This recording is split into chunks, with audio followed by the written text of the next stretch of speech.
Welcome in, everyone, to another edition of the GSMC College Football Podcast, brought to you by the GSMC Sports Network. I'm your host, as always, Tommy Brzee. It is Thursday, November 21st around here, and we have a great show for you today. We got to start talking about the big-time game going on in Columbus, Ohio.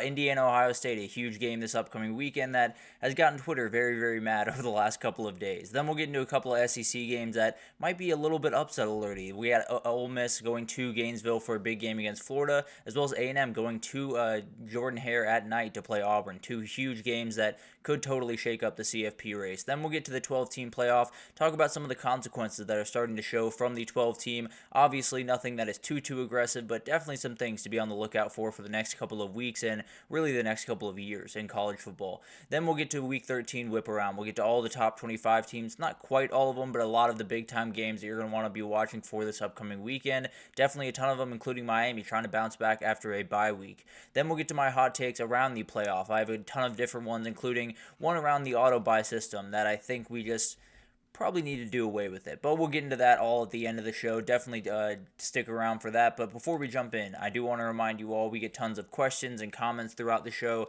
And the best way for you all to get your question on the screen, we can have fun back and forth here, is to use the super chat. At the bottom of the chat on the Sports Network page, you can click the $, add any question, comment you'd like. It'll pop up on the screen and we can have fun back and forth here. Definitely want this to be as interactive as possible, so utilize that as you please. Also, GSMCpodcast.net is still up and running, does the exact same thing, so either one of those you'd like to use, please do, and we can have a fun back and forth here. But let's go ahead and jump into this one. We have Indiana at Ohio State. We finally have the game that everyone's been talking about like it's already happened for some reason. But let's start here before we get into any of the craziness of the actual game. I feel like I don't have an actual line of demarcation for Indiana. I can't tell you that if they lose by 15 plus, or if they lose by 20 plus, or if they lose by 24 plus, that they should definitely be out. I think I just have to see the game play out, see what the game flow is, see how they look against the athletes of Ohio State, see how their defensive line looks against a banged-up offensive line, which we'll get to here in a second. We'll have to see all of that unfold. I can't say, if they lose by 15 plus. I thought about saying, if they lose by 2 or more scores, that'll be about it for me. I don't think that's really fair. I want to see how this plays out. I want to see what Indiana has on Saturday. And then on Monday, I'm more than happy to give you my full breakdown, my full take about what I think Indiana should be. So I will get to that, no doubt about it. I will let you know on Monday if I think they should be a playoff team. As of right now, I think they should be. It could change on Saturday. It could change in the right direction. I think they should definitely be. So we'll battle back and forth on that on Monday, no doubt about it. But let's get to the game, because I feel like a lot of people have almost forgotten that this is a game that is going to be played on the field, which sounds crazy, I know. But at the end of the day, it's going to be really, really fun to watch. And the biggest news out there is Seth McLaughlin, the very talented center for Ohio State, is out for the year with a torn Achilles. He tore it earlier this week in practice, a huge loss for this team. This was an all-American talent type player at center. You might remember him from Alabama last year, had some snap troubles throughout the back end of the year, still was a fantastic player for Alabama and has been just remarkable for Ohio State. A huge piece in the run game, which we'll get to here in a second, and a ton of different stuff. So a huge loss, no doubt about it. The second starter that has gone down. They also lost their backup left tackle. So they've played around with a lot of stuff. Donovan Jackson kicked from left guard over to left tackle, has done a relatively good job considering that move, and now you're going to have to play around with stuff once again. Carson Hinsman is the guy that I'm watching most closely. He was at left guard. I believe he's going to kick over to center and probably play that center position, and then Luke Montgomery will slide into that left guard. I can't confirm that, but by looking at their depth chart, that's how I feel this would probably go. I'll obviously update you guys tomorrow if there's any news on that today, but definitely the way that I would assume it would go, but yet another switch around for that Ohio State offensive line, and yet another shift for a player possibly with Carson Hinsman going from left guard back over to center. So definitely something to watch, and for Indiana, that bodes well because they can really stop the run. They're second in the country in run defense, giving up under 80 yards per game. To be fair, this is by far the best running back duo that they're going to have, but if that O-line does give them the opening, they will take it and roll with it, no doubt about that. But then on the other side, you do have Curtis Rourke. Curtis Rourke just has to roll in this game, and I can promise you, we will get to the Joey Galloway take a little bit later in the show, but crazy. But we will get to that. The big thing about this is Curtis Rourke has to play the best game he's played at Indiana. He has to play as elite as he has really ever played football, if I'm being totally honest. He is going to Columbus. He's playing in a huge game that could send them to the CFP, could knock them out hypothetically. He's got to play elite football. This is why he came to Indiana. He knew that this game was on the schedule, and this is going to be a special moment for him, no doubt about it. But he's got to show up in a big way, and a big reason he does is, while they have the second best run defense, Ohio State sits at fourth. So it's not like Ohio State's very far behind them. They are very, very good, and they're plenty good on the back end, but they're really, really good against the run. They're one of the best teams in the country, and when you have those guys on the outside, like Elijah Surratt, like Miles Price, like Omar Cooper Jr., it might just be a better idea to see what you can do against this back end and kind of let your run game, I don't want to say take a back seat. You definitely will need it throughout this game, but definitely let it be a supplemental piece in this game. Use those big-time pass plays that you've been able to find, and use some of those one-on-one matchups that honestly might favor you in some certain situations that we can break down throughout this. But on the other side, you do have Will Howard. I think he's played really, really solid football all year, has had kind of some of those goofs, as people like to call them, a couple of mistakes here and there that have put them in kind of precarious situations, including in that Oregon game where the last play of the game made a mistake and obviously led to them losing. He has played very, very good, though. He has played very, very good football, very solid. The thing is, you're probably going to have to kick it up a notch, especially with the offensive line going down, especially with them kind of having to kick guys around. The quarterback run game is going to be a bigger part of this offense going forward, if I had to imagine. I do think they're going to attack that a little bit more aggressively, and he's going to have to step up to the plate. He's going to have to be the guy that they brought him in to be, and he was in the Penn State game for much of that game. He's going to have to be it again on Saturday and really going forward the rest of the season. One big stat to watch before we jump into the keys to the game, one big stat to watch could be red zone efficiency. Ohio State is number 2 in the country in red zone offense. They're number 2, and red zone defense, they're actually the best in the country. And then Indiana, they're actually number 1 in red zone offense, but they're 74th in red zone defense. Could that be the difference here, where you have one Ohio State drive that's finished off with 7 points, you have an Indiana drive that comes up with nothing, and that's the difference in the game? That definitely is something that could happen, but it's going to be really fun, partly because we won't really know the effects of it until 72 hours after, but it's going to have an impact, no doubt about that, and we'll see what happens to Indiana, to Tennessee, to Notre Dame, to all of the teams that are going to be watching this very, very closely, and we'll see what happens. But a couple players to watch. I think Justice Ellison, this is probably your game. Obviously, you aren't going to be able to run the ball quite as efficiently as you would like, because not many people can do that against Ohio State. That being said, you have 2 very good backs. You have Justice Ellison, you have Tyson Lawton, and I think both those guys can get downhill. They can play really physical. They can play against guys that are on the other sideline in Ohio State. So I think you have a guy here that maybe your run game is not going to be the marquee part of this game, and it probably shouldn't be if you're Indiana, but you need to get enough. And I think Justice Ellison's one of those guys that can fall forward, that can give you 4 yards when you blocked for 2, or give you 3 yards when you blocked for 1. And that's kind of the difference in a game like this, where it's just really margins and inches that will give you this win or loss.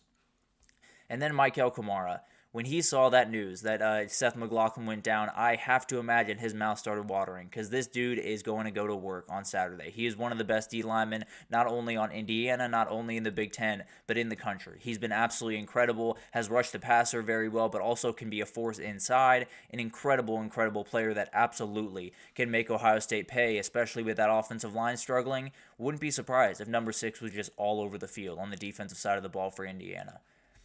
And then we got to talk about Carson Hinsman. When you are put in this situation, you officially are put on a huge, huge stage. Whether or not he plays center or guard, I'm not sure where he's going to play. I would assume center, but we'll see what happens there. Definitely going to be interesting to watch him. Regardless, he's going to be huge. They need a guy in the middle that can really be that enforcer. We talked about it earlier in the year, actually, when we talked about Alabama. Tyler Booker went out, and it's happened with Georgia, actually, with Tate Ratledge. You need a guy in the middle that can be an enforcer in the run game. You need a guy that can get that push, whether it's a guard or a center. They had it in Seth McLaughlin. They had 2 guys in Carson Hinsman and Tegra Shubila that are both kind of really solid guys. They need that enforcer again, and it's going to probably have to be Carson Hinsman, and we'll have to see what happens with him, but it's going to be a huge game on Saturday and really the rest of the season for this guy.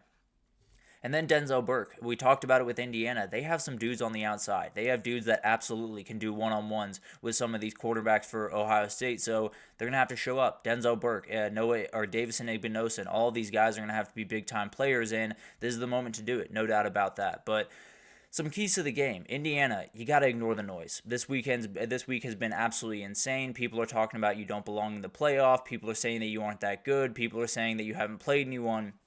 Block all that out. Just play the game in front of you. Play as good as you possibly can, and let the chips fall where they will. If you lose by 14 and you get left out, I would not be mad at you guys for yelling and screaming and saying that it's SEC bias. On the other side of that, if you lose by 21 and get left out, I might not be quite as with you, but I understand this will still be an incredible season. Just go attack Saturday. Leave all of that other stuff up to the committee and all that craziness. Just go take care of Saturday, and probably everything else will take care of itself. And then mistake-free football. Giving Ohio State free possessions in this game is a loss, plain and simple. If you're going to give that Ohio State offense with all of those playmakers as many possessions as they want, they're going to tear you to pieces. So, got to be very careful. Only 7 turnovers on the year, 4 INTs from Curtis Rourke. They should be fine in that category, but definitely the best defense that they've played thus far and the best at getting turnovers for sure. And then a 4-quarter performance. This is going to be the toughest game they've played from a physical perspective. This is going to be a fourth quarter unlike any that they've played all year because the body's going to hurt just a little bit more. So they have to be able to fight through the clock when the clock hits 0, because the reality is this one's going to hurt just a little bit more than some of those other games that you've played. And then for Ohio State, extend the run game just a little bit. I don't think they necessarily have to totally get away from it, but you are down 2 starters on the offensive line. You are going up against a very stout run defense. Spread it out a little bit. Get some pitches, get some screens, some different things to just get your playmakers on the outside, and that's actually my other key. Just let your playmakers go. There are so many different things that these guys can do in open space where you don't have to have Will Howard throwing the ball 40 yards downfield. You don't have to have anything outright special. Just let your guys go to work. Get them out on the edge very quickly, and then let your guys make plays in open space. They usually can make those plays. And then finally, I would trust your front in this game. I think Indiana is a very good team. I think they're a very solid offense. Running the ball is not necessarily their strong suit. 62nd in the country in yards per game. The offensive line is solid, not necessarily elite by any means. I think you just trust your front to take care of business there and then stop the big plays on the back end that could totally change this game, if I had to imagine, with all of the guys they have on that back end. So it's going to be a huge game over there in Columbus, one of the biggest games in Indiana football history. That is the losingest football program in college football history, but I think it's going to be another loss on Saturday. I would love to be sitting here and telling you that I think Indiana's going to win, but I do think Ohio State wins 34-17. I think it's going to be a fight, though. I really do think this is one of those games where Ohio State maybe scores a touchdown with 4 or 5 minutes left, takes it to 17, and never really looks back. But I do think it's going to get interesting. And I do think I'm going to be sitting here on Monday just racking my brain, trying to figure out if I think Indiana or Tennessee should be in that thing. But we'll see what happens on Monday. We'll see what happens on Saturday, and we'll break it all down on Monday. So definitely tune in for that. But let's take our first break here. And when we come back, we got to talk about Ole Miss, Florida. We got to talk about A&M-Auburn. A couple of upset alerts in the SEC, and we'll break them down right after this. I feel like I'm losing my mind. Is everybody in the world blind? Please, Lord, give me a sign, a sign. I feel like I'm losing my mind. Is everybody in the world blind? Please, Lord, give me a sign, a sign. I wanna be the greatest. Everybody on the fake shit. I look around and feel like everybody is the fakest. I make this every day and I'm impatient, hoping one day I blow up from the basement. Statement, the top is so vacant. I don't hear shit that I think is amazing. Waiting for my day when I'm playing sold out shows for 1,000 faces. Hey, give me that crown. Get in my way and to be put down. It ain't your place, all this my town. If I want that shit, then I'll get it right now. I'm losing it, the noose it fits. Some losing shit, a stupid myth. You choose to live or choose to dip. You choose to fight or lose your grip and lose a gift. I feel like I'm losing my mind. Is everybody in the world blind? Please, Lord, give me a sign, a sign. I feel like I'm losing my mind. Is everybody in the world blind? Alrighty, welcome back, everyone. We just talked about that huge game in Columbus, Ohio. Ohio State, Indiana. Cannot wait for it. It's gotten a lot of people very angry before the game's even been played. So we will definitely break it down on Monday, let you know exactly what I think about Indiana. I will let you know if they're a playoff team or not. In my mind on Monday, cannot do that until I see this game unfold. But let's get into a couple of SEC games because we got quite a few upset alerts all across the SEC right about now. But let's get into these two because I think they stand out a little bit above the bunch. And we'll start with this one.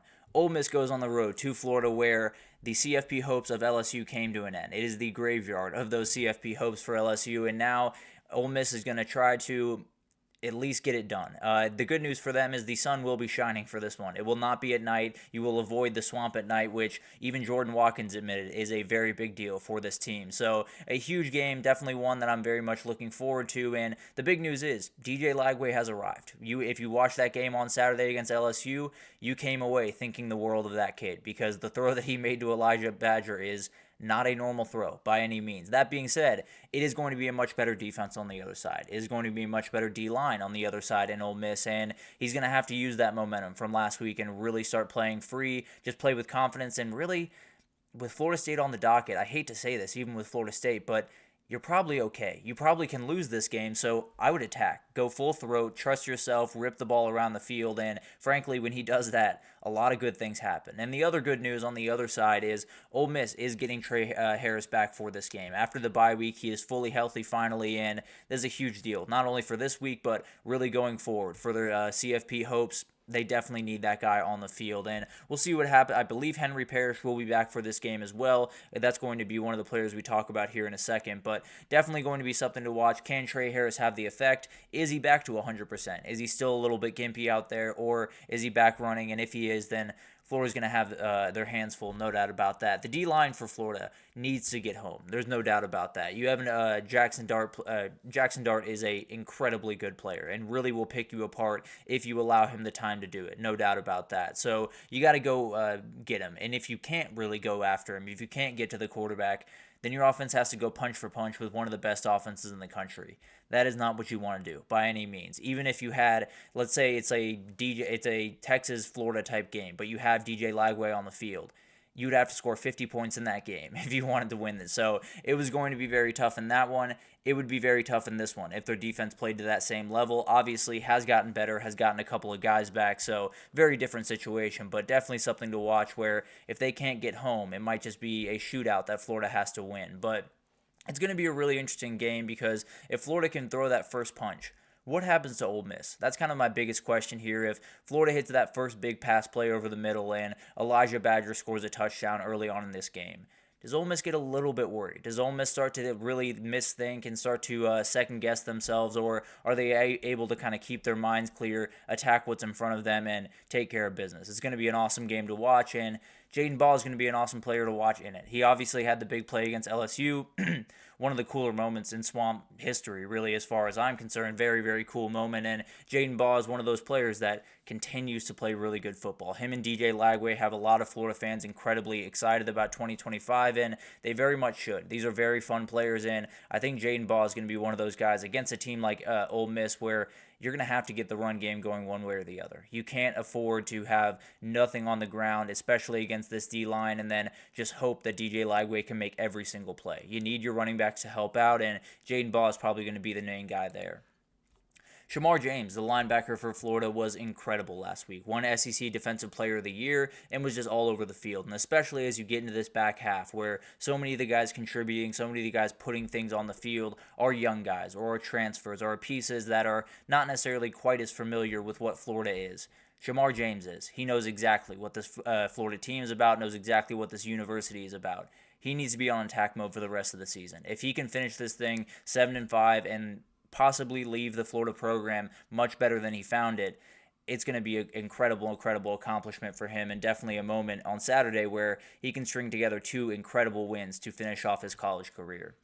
Then you got Henry Parrish, a really good running back for Ole Miss when they didn't have one the last couple of weeks, and you're going to have to find the run game in this one. Jackson Dart being the leading rusher in this game is not necessarily a path to victory, at least in maybe you can get it done in this game. You probably won't be able to get it done in some of those big-time games coming up, hopefully. So you're going to need Henry Parrish to get going. You're going to need him to get his feet under him and really take over this offense in some ways, and it's going to be a tall order, no doubt about that. And then Princely Umanmielen, he is going back home. He came over from Florida to Ole Miss this past offseason. He's going to go back home, and I can't imagine the reception is going to be very nice. I'll be totally honest with you. It's going to be pretty aggressive, but at the same time, he's got a job to do. He's got to get after DJ Lagway pretty aggressively, and if he can, then I wouldn't be surprised if we saw a couple of mistakes, a couple of miscues from the young kid, because these are some terrifying edge rushers on the Ole Miss side. And then for the keys to the game, line of scrimmage battle is going to be fascinating to watch. The Florida O-line is up for a battle against one of the best D-lines in the country. And then on the other side, you do have a Ole Miss O-line that is relatively solid. They can be had in different times, but they looked very stout against Georgia. So you're going to have to fight through that. We'll see if Florida can kind of match them at that point and really win the day in some ways with their D-line against their O-line, because that's probably the matchup that you have at least some ability to take advantage of. And then explosive pass plays. Both these teams love to push the ball down the field. Both these quarterbacks are very good at pushing the ball down the field. So chunk plays are going to be a huge part of this game. Which defense can eliminate them, which offense can get more of them, might just be the decider in this one. It might just be 50-yard touchdowns back and forth, and we just have to figure out who gets the last one. And then finally, the Florida energy. It is back. The first part of that season, when you saw the Miami game and you saw Miami go up about by 17 or 20 points, the fan base went quiet. That entire thing was absolutely silent, and the Miami fans were the loud ones in there. That is not going to happen on Saturday. Even if they go down by a little bit, even if they fall back, I think these fans got a spark last week, and I don't think it's going to leave them for the rest of the season. So regardless of if this one is at noon or at night, this place is going to be loud. I can promise you that, and Ole Miss is going to have to handle all of that noise, and I think it's going to be a really fun game. I think they're in a battle tooth and nail, and I think Florida has a lot of gas in the tank. I just think this defense is too good. I think Ole Miss is going to be able to do enough. I don't think it's going to look all that pretty throughout this game, if I'm being totally honest, but I do think the Ole Miss defense is probably a little bit too much for the freshman quarterback. I think Florida keeps it interesting probably late into this game, but Ole Miss scores a touchdown, goes up by 9, and calls it a day right there. So going to be a fascinating game, but I think the Ole Miss defense is just a little bit too much for Florida here. And then we got a huge one in Jordan-Hare at night this time for Texas A&M, and it's going to be a nightmare. There's no doubt about that. A&M has zero wiggle room before they get to that SEC title game. They need to win on Saturday. They need to beat Texas next week. And based on Mike Elko's press conference, might be a little bit too focused on Texas right about this moment. But Auburn's not necessarily a special team by any means. They have made a number of mistakes. They've missed out on a lot of opportunities. The thing is, when you watch this team and they don't turn the ball over, which tends to be a relatively tall ask for this team, but let's just say they don't turn the ball over on Saturday, it's a very solid team. They're, I believe, top 40 in total defense, top 25, I believe, in total offense. I could have those numbers a little bit off, but they're a very solid team.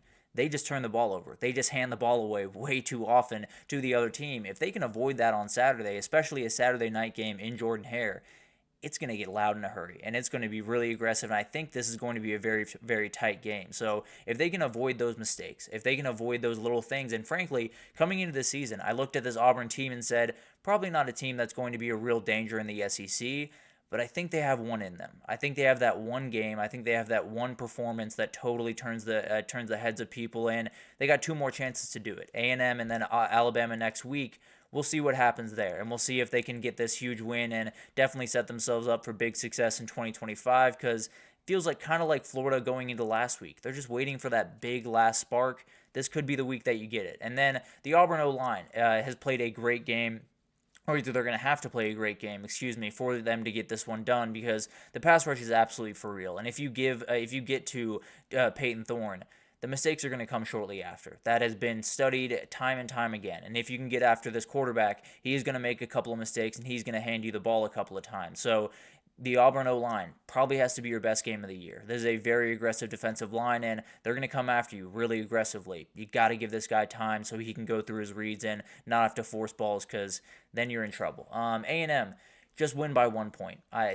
Plain and simple. Do not make this. You don't need to make this pretty. It can be as ugly, as slow, as boring as you possibly need it to be. Just get the win, keep moving forward to next week, and then try to get that one and see if you can go to the SEC title. But a couple of players to watch. Cam Coleman, if you saw the catch last week, you know why I'm talking about this guy. He is absolutely incredible. One of the best athletes in the entire country, and he's going to be one of those guys that no matter who you put him on Saturday, you're going to feel pretty good about that matchup. There's obviously some incredible DBs on the A&M side, but at the end of the day, this kid's different in every way. You just put it around him, and he's probably going to catch that ball. So he's one of those players that in a game like this where you're outmatched in a lot of different areas, sometimes you just need a freak. Sometimes you just need that one guy to make that one play down the stretch of this game, and I wouldn't be surprised if Cam Coleman made that play.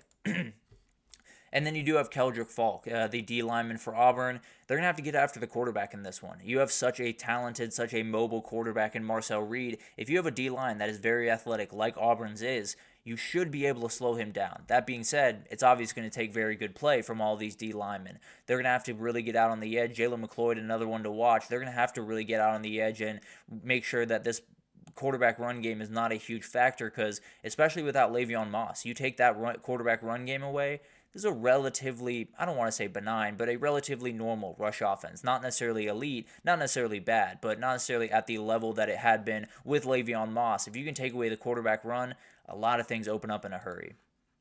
And then Amari Daniels, the running back for A&M, he's picked up the slack in a lot of different ways since Le'Veon Moss went down, and he's going to have to do it even more than he has in the past on Saturday. No doubt about that. He's going to have to be a huge player and definitely be a guy that, I don't want to say takes over the game, but them keeping the ball on the ground, them being able to run it in between the tackles is going to be a huge part of it, and Amari Daniels might be one of the few options. E.J. Smith obviously can get some carries here in Terry Bussey, but at the end of the day, this is going to be your workhorse back, and he's going to have to have a big day on Saturday. And then Will Lee. We talked about Cam Coleman. There's a ton of other receivers on that Auburn sideline that are going to be really tough to deal with. Will Lee's going to be the guy that has to deal with them, the blanket as they call him, and Manny Izzy. He's a very, very good defender, one of those guys that if you're lined up on him, you might just not want to throw in 26 direction, if I'm being totally honest, but going to be a huge matchup wherever he is on the field, and he could be the guy that makes that one play that really puts this Auburn game in a very weird place for the Tigers. But some keys to the game. Auburn's wide receivers against A&M DBs. These Auburn wide receivers are different in every way. They have so many athletes on the outside. They have Keandre Lambert-Smith, who's a little bit more complete receiver. Malcolm Simmons, Cam Coleman, Perry Thompson. It's ridiculous what they have at the wide receiver room. The A&M DBs are plenty good as well, but they're going to have to be up for the challenge. They're going to have to make sure that they can play full coverage all the way through the play and play some weird coverage, because sometimes that ball is just going to get thrown up and Cam Coleman or someone's just going to have to go make a play.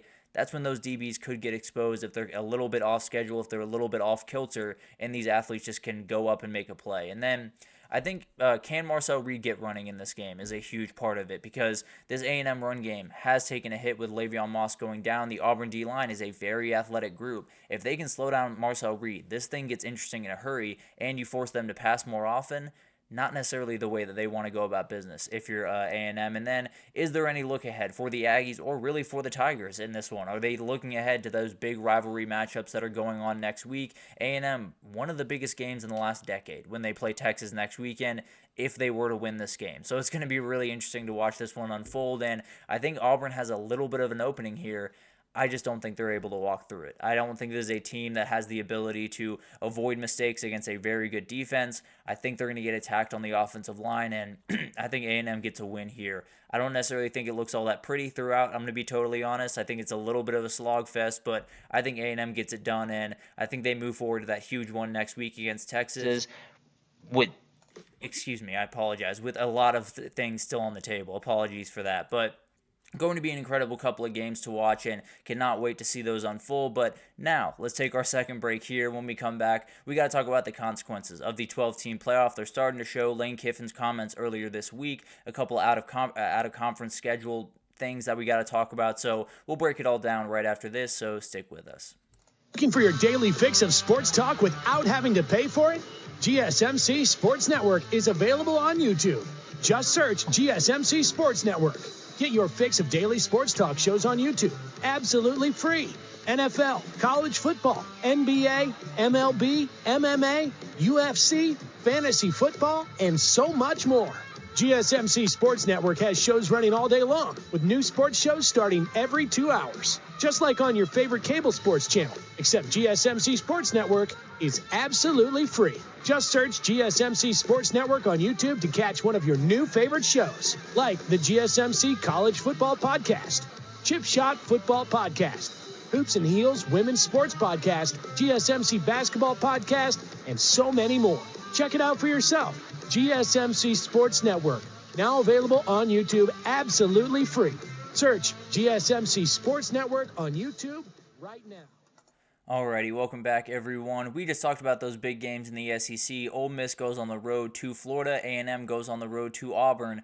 Two really tough games that could be totally crazy with the CFP schedule that we got, or the CFP race that we got going on. Going to be really interesting, and two teams that very much want to get into that dance. Got to win out the rest of the way if they want to. But let's get into a couple of the consequences of the 12-team playoff. They're starting to show as we get down the home stretch of the season. A couple of the things that people that were critics of the 12-team playoff were talking about, they're starting to show just a little bit. And let's break it down real quickly here, because I think that a lot of them are very interesting. Some of them are not quite as big a deal of others. Some of them are relatively big deals, and we'll have to figure them out pretty quickly. But let's go ahead and jump into this thing in.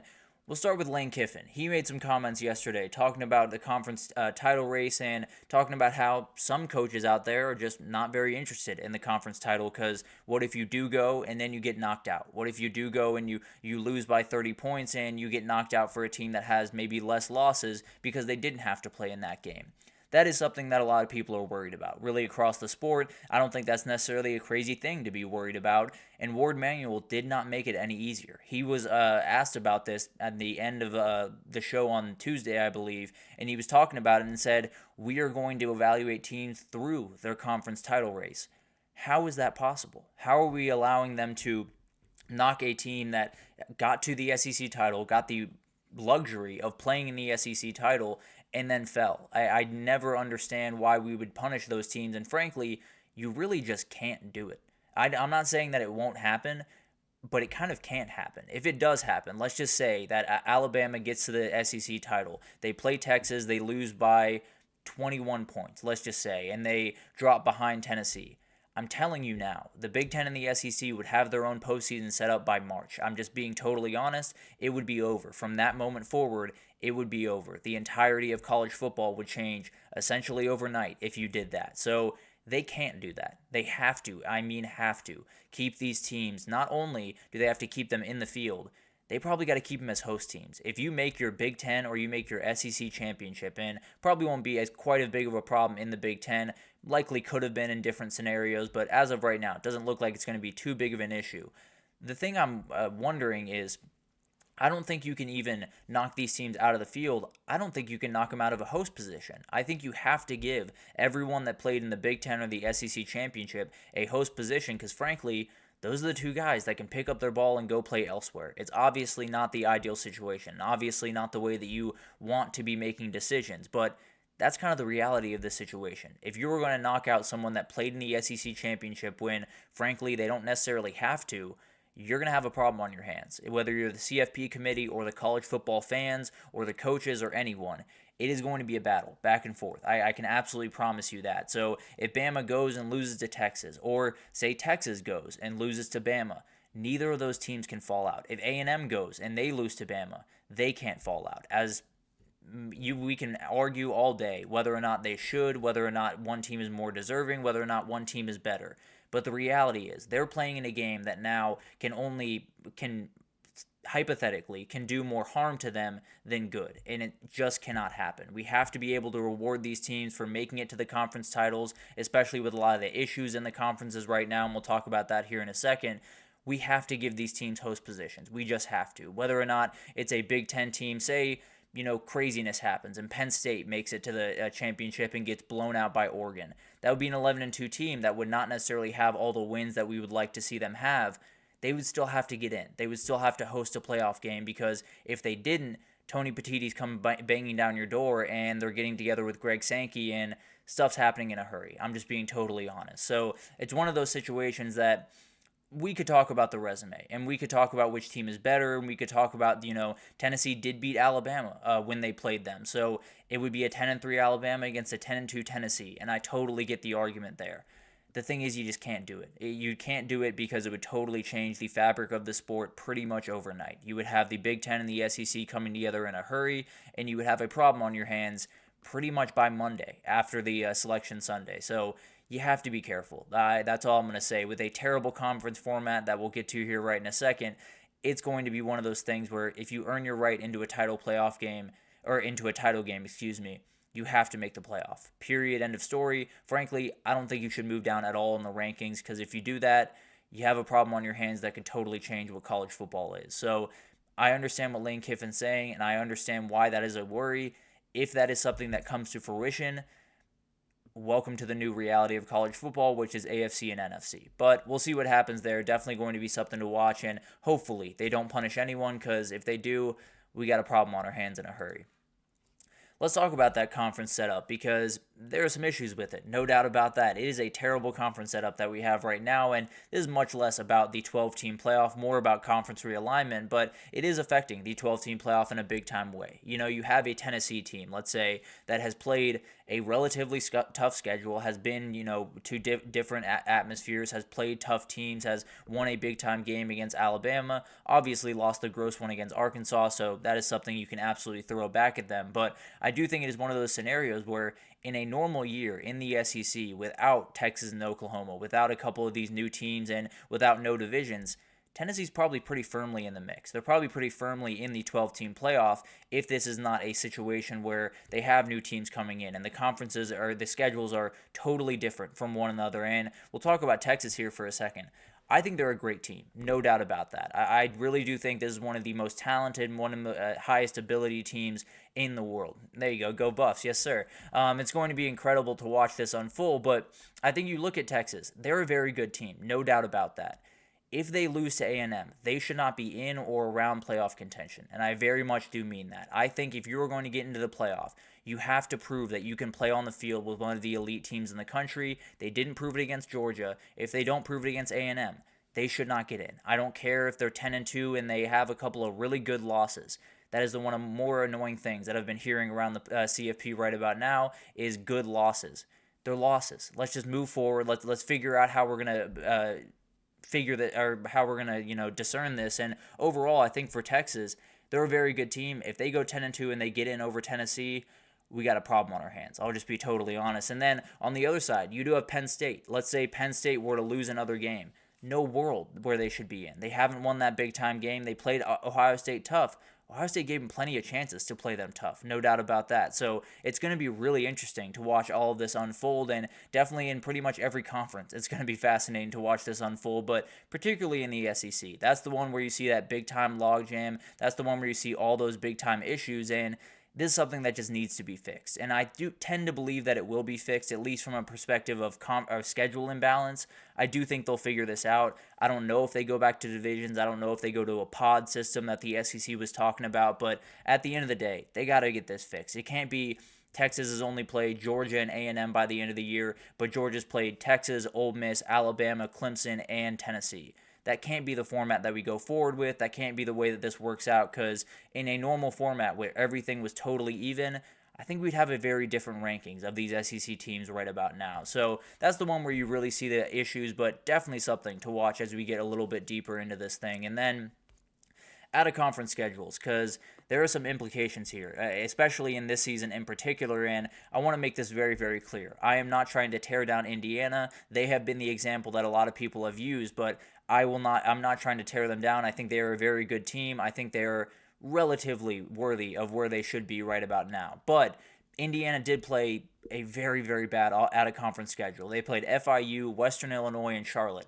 And the biggest issue with this is Western Illinois was not on the schedule before, I believe, February or January, when they got out of a Louisville game to play Western Illinois. And not necessarily to play Western Illinois, but they got out of a Louisville game and scheduled Western Illinois. So that's an issue. There's no doubt about that, because if they had played Louisville and they had won that game, I'd be sitting here saying even if they lose on Saturday by 30 points, they should be in the field.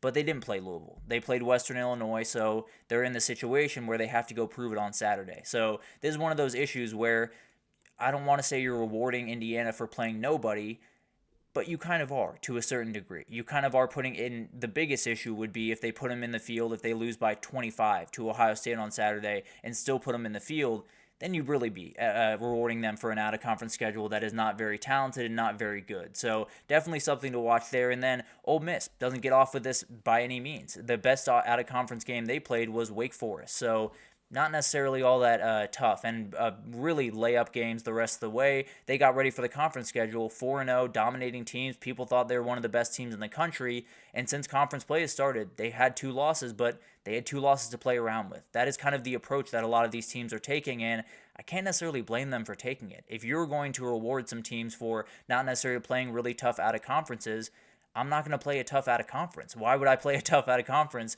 if we're going to, reward teams for not? And I'm not going to sit here and say we should reward Penn State or Texas or Tennessee for scheduling a West Virginia or a Michigan or an NC State that didn't necessarily end up being all that great. But we do need to encourage teams to schedule those games. We do need to encourage teams to play a Georgia versus Clemson, which I think should probably bump Georgia up a little bit in the rankings right about now. Or Texas-Ohio State is playing next year. We have to encourage teams to continue to schedule those games. So I think teams will do this. If you give them the opportunity to say, we're just going to play 3 tomato cans and move on with our schedule, they're going to take it and run with it. That's kind of the reality of this situation. They need as many losses to play around with once they get into the conference schedule. If you're going to give them the ability to play tomato can 1, 2, 3, and 4, they're going to play tomato can 1, 2, 3, and 4. So it's going to be really interesting to watch. I do think this will happen if they give them the opportunity. I don't really know what that would look like. Maybe if Indiana gets in, maybe you do see a couple of these games canceled, like that Louisville-Indiana game earlier in the year, or a couple of different things. Just one of those situations where if I have wiggle room now, I want to get as deep into the season with that wiggle room still intact. So it's going to be interesting to watch. Definitely one of those things that could have implications down the road. But Texas just scheduled a series with Notre Dame in 28 and 29. I wouldn't be surprised if the next couple of years it continues to go like this. I wouldn't be surprised if those games were never played, because there's not really a motivation from either of those teams to play those games if you're going to let them in regardless. So definitely something to watch, and definitely one of those things that, depending on what they do with Indiana, a lot of things could change about the schedules for the out-of-conference teams going forward. And then the worst one of the bunch, resting starters possibly, and man, that Joey Galloway take might have been one of the worst takes that I've ever heard in my life. I'll be totally honest with you. It was insane. And if you haven't heard it, he suggested that Indiana bench Curtis Rourke on Saturday. They rest him to avoid a Jordan Travis situation, as he dubbed it. Jordan Travis got injured against North Alabama, so wouldn't exactly be a Jordan Travis situation, but obviously Curtis Rourke is going to play. There's no doubt about that. He is a competitor. Curt Cignetti is not going to let him not play. He is going to push him out there on the field and let him go to work. So this is not an issue for this game. I'm not arguing that. They are going to play their best players, plain and simple. They are not going to take anything for granted, because there still is the chance that they do fall out with a blowout loss. So definitely something that I'm not worried about that game in particular. I am worried about the idea in general, because SMU plays Virginia this weekend. If they beat Virginia this weekend, they're in the ACC title. Congratulations, you have set yourself up in your very first year, and something we should talk about is how many teams in their first year are getting to their conference championships, but definitely something we will break down a little bit later. But all of these different things, if you get a win this weekend, you are in the ACC title. Then you have Cal at home next week. There's a very real world where they sit Kevin Jennings, let him get healthy for that back-end stretch and for that ACC championship, and I wouldn't necessarily be able to blame him too aggressively. I don't think necessarily it's the right thing to do. I would love all the players to play all the games, but you look up at the NFL, if they got nothing to lose, if they have no seeding or anything to lose, they will rest their starters in the final game. So maybe that's the way that we're heading, and SMU might be the very first to kind of kick over that can. Oregon does play Washington next week. They're already in the Big Ten Championship. Now, this one's a little bit different, because Oregon wants to win that game very badly. Dan Lanning is not going to take an off day on that day because he badly wants to beat the team that knocked him out of the CFP last year. All that being said, they could do that. Say they were playing Purdue, or say they were playing Northwestern. I think they would, and I would not blame them for doing that. So all of that being said, I do think these kids want to compete. I do think a lot of these kids will not miss games because they just want to play football.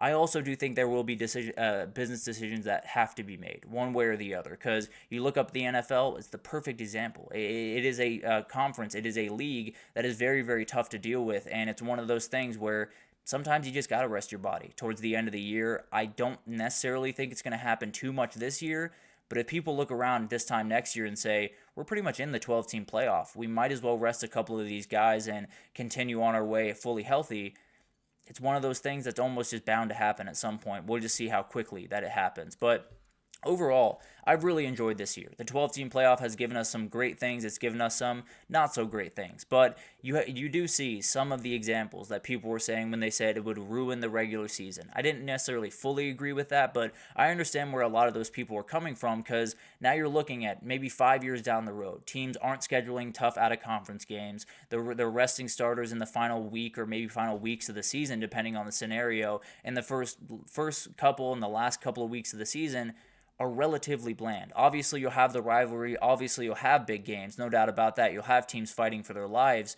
You won't have quite as much as you expected in this 12-team playoff. So all of this can be fixed in a number of different ways with a number of different, playoff formats and different things, incentives and all of that type of thing. But we do got to get in control, because it's one of those situations where as you expand the 12-team playoff, you do also expand or take away some of the variability to get left out of that playoff. So some of these teams that are firmly in, like SMU or like Oregon, they might just kind of bow out and say, we're just going to hang out this last week of the season, make sure all of our guys get healthy, and then we'll attack the back half. So it's something to watch, definitely. The consequences of this thing were always going to come to fruition at some point. They're starting to show themselves a little bit. Hopefully we'll get them fixed, but definitely something to watch as we head into 2025, and we'll see if any of those out-of-conference games get canceled this upcoming offseason. But we'll break it all down with time, no doubt about that. But let's take our third break here, and when we come back, we got a Week 13 whip around, a ton of games that I want to talk about real quick, and we'll break them down right after this.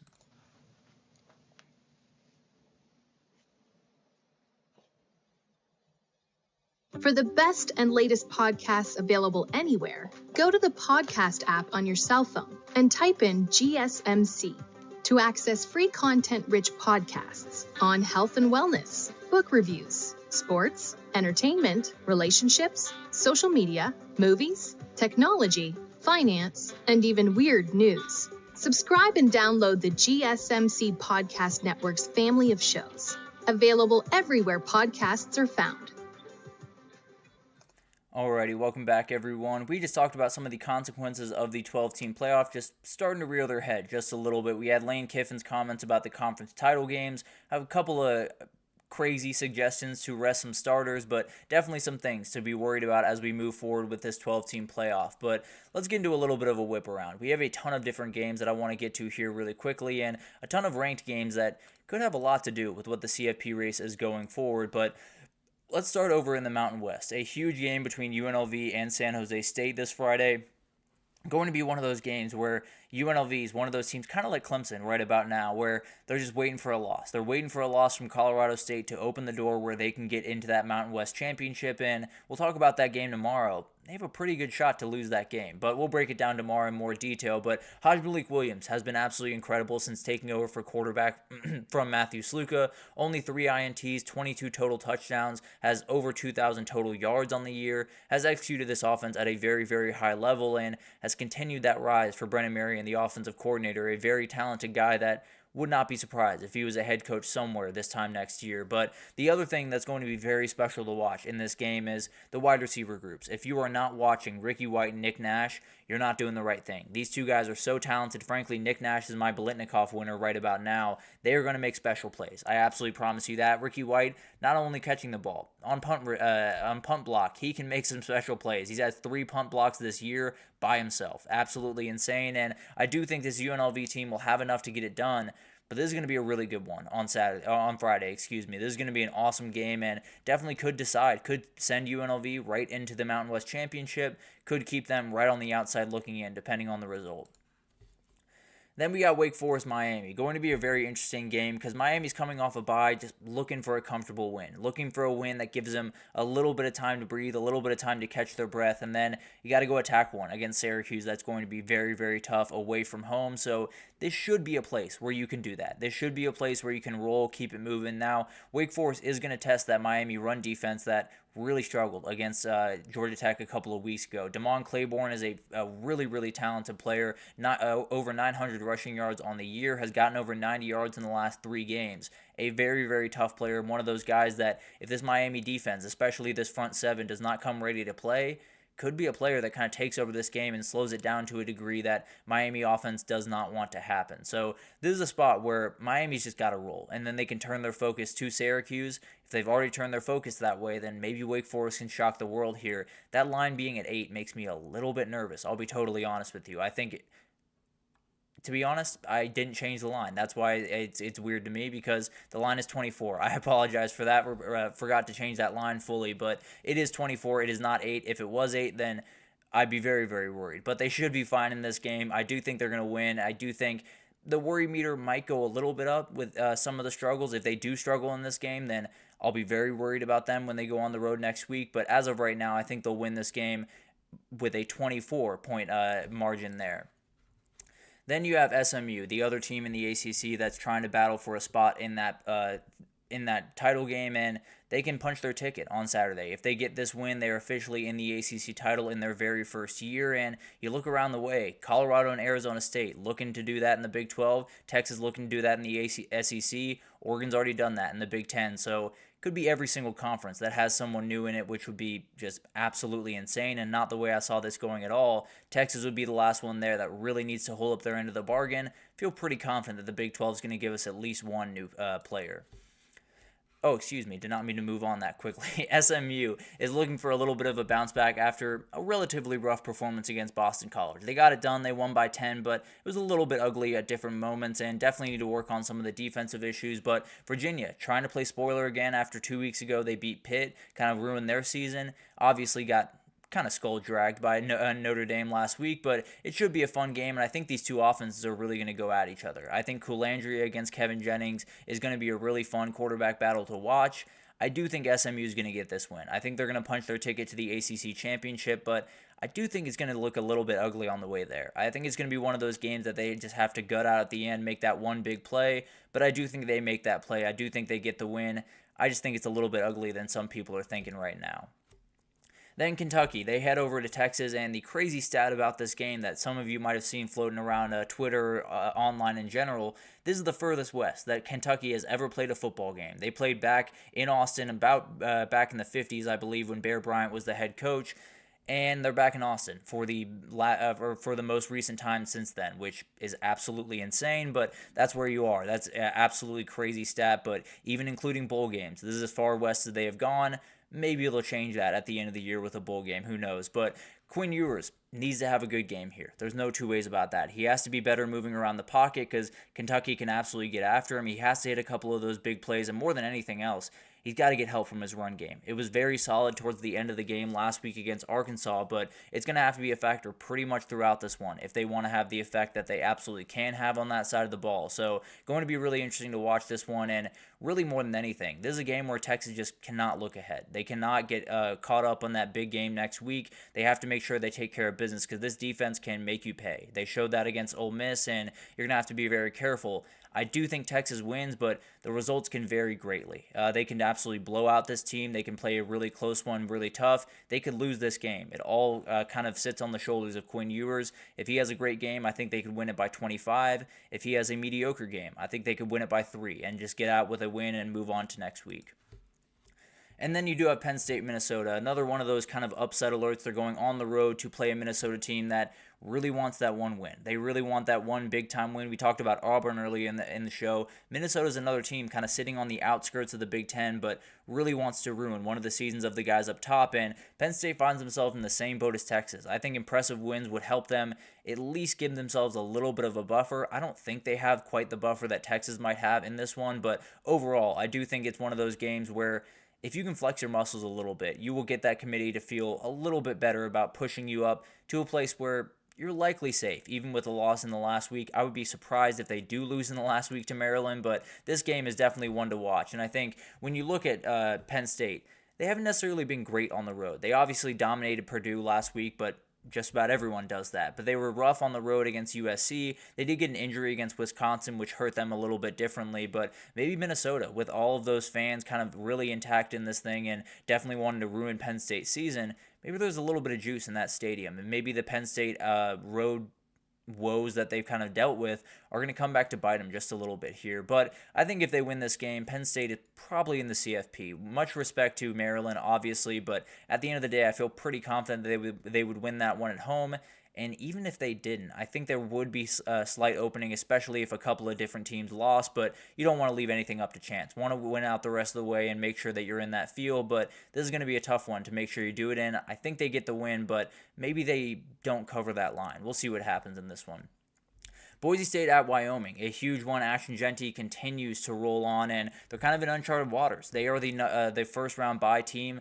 Can they handle that? Can they keep their wits about them and not get a little bit too high and mighty, not get a little bit too ahead of themselves and get towards the Mountain West Championship? They still got 2 games to play, and Wyoming is standing in the way of them. Obviously, 23-point spread, so they should be able to win this game, but it's going to be really interesting to watch this one. And Wyoming's one of those teams where you're really just trying to ruin Boise State's run. Just about everyone in the Mountain West is trying to ruin Boise State's run. Now, the issue is Boise State is going to be able to run the ball. Wyoming is not necessarily a great run defense. They can run the ball themselves with Harrison Whaley and a couple of those other guys, but overall, Boise State is going to be able to run the ball in this game. I think they can win it, and frankly, I would stretch it out a little bit. Kind of like last week, you made that one look a little bit better than it was. I would definitely do that to make sure you keep that bye position, to make sure the Big 12 does not jump you, because I think the committee is going to try to do that at some point. So try to give them no reason to, as of right now. Then you got Alabama heading over to Norman, Oklahoma to play a game, and man, it should be a bigger game. It is Oklahoma's fault, of course, but at the end of the day, this one should be special. This one should be maybe even for a spot in the CFP, because it's 2 of the best programs in college football history getting together in a very historic place that it could have been awesome. I'm just going to leave it at that. That being said, Oklahoma really wants to get this one. They are 1 game away from bowl eligibility. They have Bama and LSU the rest of the way, so they got to be very careful. They could lose those 2 games and be out of a bowl game at the end of the year, but they want to ruin someone's SEC season, and LSU or Bama would be very, very fun to do. Now, Bama would be a little bit more satisfying, a little bit more to ruin in Bama's season than for LSU, but at the end of the day, it's going to be really awesome to watch this one. I think this is a very low-scoring, tight affair at about halftime, and then Bama hits a couple of plays in the second half. I do think Oklahoma's really alive here, but I do think Bama gets the win with a couple of big plays over the top. Iowa State goes on the road to Utah this upcoming weekend. Going to be really tough. Iowa State's still technically in the race for the Big 12, and frankly, by this time on Saturday, Colorado could have already lost, BYU or Arizona could have already lost, and the door would be wide open for Arizona State to walk through it. It would be a crazy turn of events, but that definitely could happen, where they kick off this game and a win puts them essentially in the Big 12 championship. Would still have to beat Kansas State next week, but would put them in the driver's seat for sure. But Utah is going to be plenty up for this game. They're 4-6, and they need wins this week and then at UCF to get to a bowl game. It's not something Kyle Whittingham is very used to, sitting on his couch during December. So he's going to have to get the next 2 wins, and Iowa State's been one of those teams that on the road has shown they can get got. So definitely going to be really interesting. The thing that worries me here is the Utah defense got rolled by the Colorado pass offense last week. I don't think Iowa State can do quite what Colorado can do, obviously, but I do think they can exploit that. I think they can win this game, and I think they'll make a couple of big plays to at least keep their hopes alive. Maybe put them very firmly in the Big 12 race. But going to be incredible to watch all of those games unfold, and we got plenty more to break down tomorrow, no doubt about that. But let's take our last break here, and when we come back, let's get to a little bit of a hot take Thursday. I got a couple of playoff takes that are for future years that I want to break down for you guys, and a couple of them are going to make some Big 12 and ACC fans mad, but that's what I'm here to do. So I'll break it down right after this.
Alrighty, welcome back everyone. We just talked about a couple of different games coming up this upcoming weekend. Definitely a couple of huge ones and a couple of games in the SEC that going to be a little bit sketchy. Texas taking on Kentucky. We also have Alabama going to Oklahoma. A couple of games that could totally switch up the conference race and the CFP race in a lot of different ways. But let's get into a little bit of a hot take Thursday. I'll break down a couple of the CFP takes I have for you, and a couple of them are going to be a little bit upsetting for some of the other fans out there, but at the end of the day, I got to be able to speak my truth, got to be able to say what I think, and I think for this first one, I'm going to get a lot of love. I'll be totally honest with you.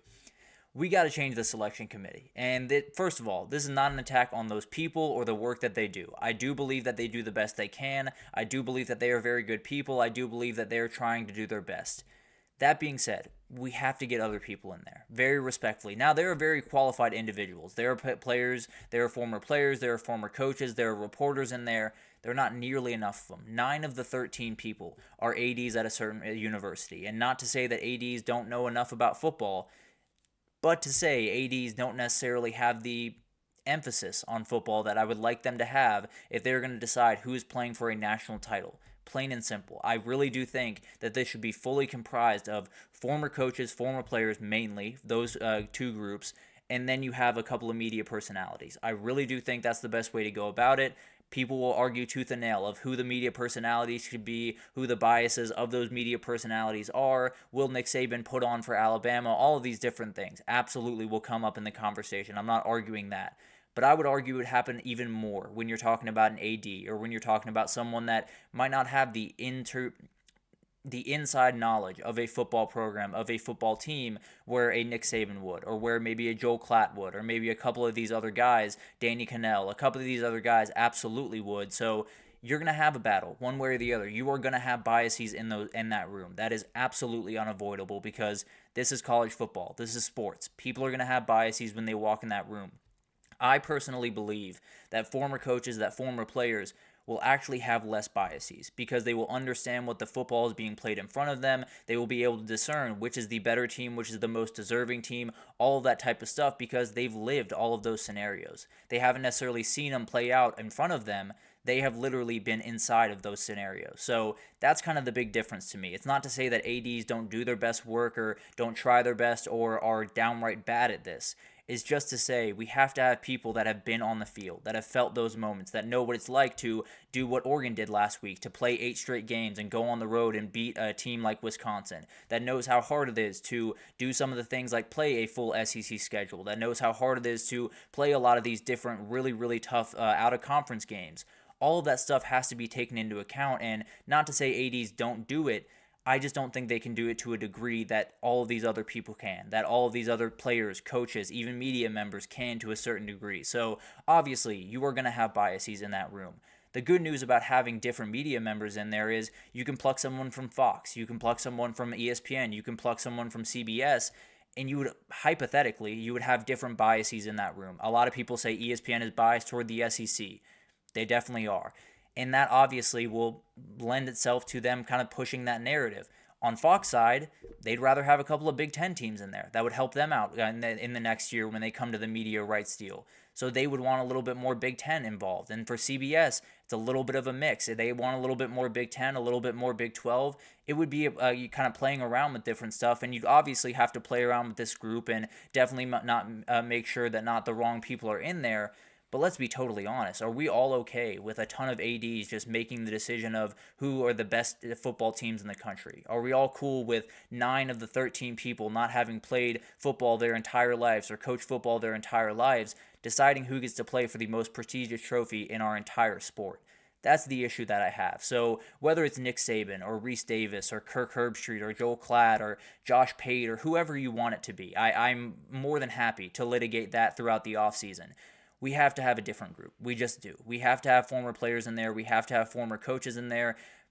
We could argue about the media personalities a little bit. I'd be more than happy to go back on that just a little bit as long as the former coaches and players were involved. But at the end of the day, we are not selecting the best teams in the country with the right people. We're just not. So we have to find a way to get a right selection committee in there. Much respect for the work that those people do.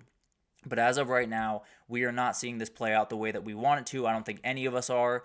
we have to get new people in there. We have to get a totally new system for that selection committee in there. I wouldn't necessarily love going purely to a formula. I kicked around that idea a little bit, but I do think there has to be some human element in this with a sport that is so much human element. I do think we have to add that in, but I do think we have to have just more qualified people in that room. Again, not trying to disrespect the committee, but a little bit trying to disrespect the committee. But moving forward, get rid of the auto buy system. I didn't understand it when it was brought up initially. I understand why it was agreed to by all the different people because you wanted to get this thing over the finish line. But let's just be totally honest. The number 12 team in the country is getting a bye and Ohio State isn't.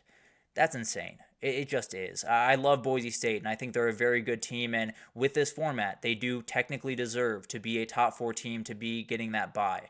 I just think the auto buy system is ridiculous. I think the idea that you win a conference that might not be quite as tough as this other conference over here, you're automatically in. And I understand that they should be in the field. I'm not mad at the auto bid system. I think it's more than fine to put the Big 12 champion, more than fine to put the ACC champion, and more than fine to put the Group of 5 team in that field. I don't think it's really fair to automatically say, well, you're a top 4 conference champion, congratulations, you're a 4 seed, you get a bye, because Boise State, respectfully, probably would not make it out of the first weekend if they don't get that bye. Maybe that Big 12 champion probably would not make it out of the first weekend if they did not get that bye. And now you're looking at a situation where the 5 seed is where a lot of these teams want to be. Ohio State right now would be set up to play a BYU team that they'd be favored by 3 touchdowns over, and then a Boise State team where it'd probably be even longer than that. So it's one of those situations where, first of all, you knock out the idea that the 5 seed is better than the 1 seed, which I don't necessarily fully buy into, but I understand where people are coming from with that. You would get rid of that, first of all. You would also incentivize these teams to play really hard and try to fight for their conference, even in the smaller conferences. You try to fight for that ACC title. You try to fight to play really well, because frankly, if Miami didn't lose last weekend and they went on to win the ACC championship, they would have a very real path to the top 4 seed, to a top 4 placement. But it should just be the best 4 teams. It should just be whatever the committee decides is the best 4 teams in the country should get the bye. If we're trying to incentivize teams to play throughout the year and to play every game harder and to play every game very aggressively, this is probably the way to do it. You know, you have a couple of teams that are not necessarily in line for a bye by any means. They're probably not playing quite as hard. And Notre Dame's a team where I understand this system is plenty fine for Notre Dame. I'm not necessarily arguing for Notre Dame in this scenario. But the reality is, the highest they can go is number 5. The highest they can ever be is number 5. If they're the number 1 team in the country, I think they should get treated like the number 1 team in the country. I do think they should join a conference, which is a totally different conversation. But as of right now, I just don't see why this doesn't happen. I get that you want to keep the Big 10 or Big 12 and ACC involved. I totally understand that. But as of right now, we are having the wrong teams get those buys. We are using these buys in the wrong way, and we're incentivizing teams to not want to get them, which is not the way that this should go, not the way that you want it to go. So get rid of the auto buy system. Let these teams fight it out. Let the 4 best teams get those buys, and then that 5 seed will not be quite as coveted as it is right now, and people won't be arguing, is it better to get the 5 instead of the 1? That's absolutely ridiculous, and it's a real argument to be had right about now with this auto buy system we have. And then we got this one. The SEC and the Big Ten breakoff is relatively imminent if we avoid one, or if we don't get this one thing. So let's break it down really quickly. This is something I'm very worried about. I think a lot of people around the sport are very worried about it, to get this AFC, NFC type format between the SEC and the Big Ten. It is a very real thing. I'm sure they've talked about it behind closed doors. I'm almost certain they've talked about it behind closed doors. I don't know how readily they are to do that, but let's just say, Tennessee being left out, I don't know if that would be enough. I know it would make Greg Sankey very mad. Keeping Indiana out, I don't know if it would be enough. I know for a fact it would make Tony Petitti very mad. So you'd be in a very weird spot where maybe you'll have a fight on your hands. If Tennessee is left out for a 1-loss Indiana, or Indiana is left out for a 2-loss Tennessee, could it be the Big Ten and the SEC going at each other, or could they come together and say, I'm very mad about this situation, you want more power in this situation, so let's go take our ball, let's go play elsewhere and handle this ourselves. I think that's a real reality that we could be staring down in a couple of weeks. Now, one area that I absolutely promise you that this will happen. I'm not sure it'll happen in the Tennessee case. I'm not sure it'll happen in the Indiana case. I promise you, if Bama or Texas loses the SEC championship and falls out, I promise you, they will have a fight on their hands. I promise you, the SEC and the Big Ten will immediately get together. They will immediately start to write together a little bit of agreement, and they will probably have a postseason set up by the end of February, if I had to imagine. Because if you're going to drop out people for playing in those conference titles, you're doing the wrong thing, just plain and simple. So I hate to say it. So all of this stuff is around us right now. All of this stuff feels like a cloud over our head, and it's just waiting to pour on us. I do think there is still a little bit of sunlight. I do think there is still a little bit of an opening here, and it comes at the expense of Notre Dame. And I hate to say it, but Irish fans, I apologize, but here it is. If Notre Dame were to lose to USC at the end of the year, a lot of these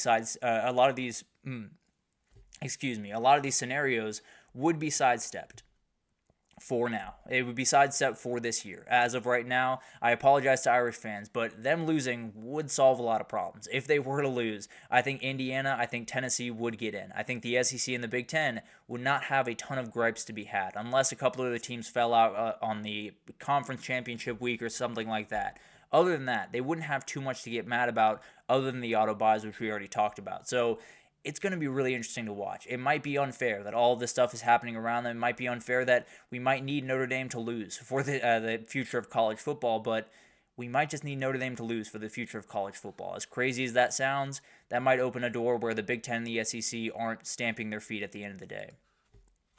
And then the next college football playoff format will seem unfair and will look unfair and probably will be unfair, but it will also make more sense. It will also be more correct, and I'll fight this pretty much tooth and nail with just about anyone that will do it with me. But 4 SEC teams and 4 Big Ten teams are likely to get in. 8 out of the 12 teams are likely to be from those 2 conferences. These teams are not going to miss out. Let's just be totally honest. Whether you give them the auto bids, whether you don't give them the auto bids, they are going to find a way into that thing because those are the 2 best conferences. Much respect to the Big 12 and the ACC. I think they play much better football than a lot of people around the country give them credit for. They are not playing the same level of football that the SEC and the Big Ten are playing. They just aren't. So it's one of those situations where in the next iteration of this, I think it's going to be 14 teams. I think 3 bids are going to go for the SEC and the Big Ten, and that's just going to be the way it is. I really do think that's probably the way we're going if the SEC and the Big Ten don't break off and make their own thing, which we can talk about in time. But at the end of the day, I do think it's going to be 3 auto bids for each of them. I think they're going to fill up those auto bids and more. I don't think we're going to have to shove SEC teams or shove Big Ten teams into those auto bids where they don't belong. That's pretty much the baseline here. Obviously, I don't necessarily love the idea of giving a ton of auto bids to certain conferences or pushing all the weight behind these 2 conferences. But I will say, regardless of if you do it or not with this format, they're going to find a way in. So give them 3 auto bids. Give them 4 auto bids in a 16 playoff format. They're going to find a way in. They're going to get those 4 auto bids in. We're not going to really argue that those are 4 teams that deserve to be in the field. So it's going to be really interesting. Frankly, I'd love to reimagine the playoff, go backwards a little bit, and reimagine what this thing should be to make it fair, equitable, to make it fun. But at the end of the day, you have it in the hands of the SEC and the Big Ten, and we're probably just going to have to hope that they make the right decision. We're probably just going to have to hope that they keep a lot of these people in the fight, and they don't necessarily have the motivation that I would like them to have to keep them in the fight. So it's going to be interesting to watch, no doubt about that. It's a little bit unfair. It's a little bit biased. I'm not arguing that. I also don't think it would necessarily be wrong to give them a couple more auto bids to lean a little bit more in their direction, because regardless of if you lean or not, they're going to find a way into that thing. They're going to dominate that thing, and they're probably going to win a lot of the national titles as they have the past 20 years. They've absolutely dominated the sport of college football, and that's probably not changing anytime soon. As upsetting as that is for ACC and Big 12 fans, the SEC and the Big 10 are just playing a different game as of right this second. So it's going to be interesting to watch all of this stuff unfold. Obviously, all of this stuff is a little bit more 2025, 26 type problems, but definitely something to watch in the next couple of years. But that'll do it for this edition of the GSMC College Football Podcast, brought to you by the GSMC Sports Network. Your support means a lot to us, so please remember to subscribe to the show, leave a positive review. It does make a huge difference. Also, follow us on Facebook, Twitter, TikTok, Instagram, all of the social pages for all the content and updates you could possibly need. We have great people doing great work across every single sport you could want. So anything in the world of sports you need, come on over to GSMC and we have you totally covered. But thank you once again for listening, and I will see you guys tomorrow to wrap up this Week 13 slate. Mm-hmm. Mm-hmm.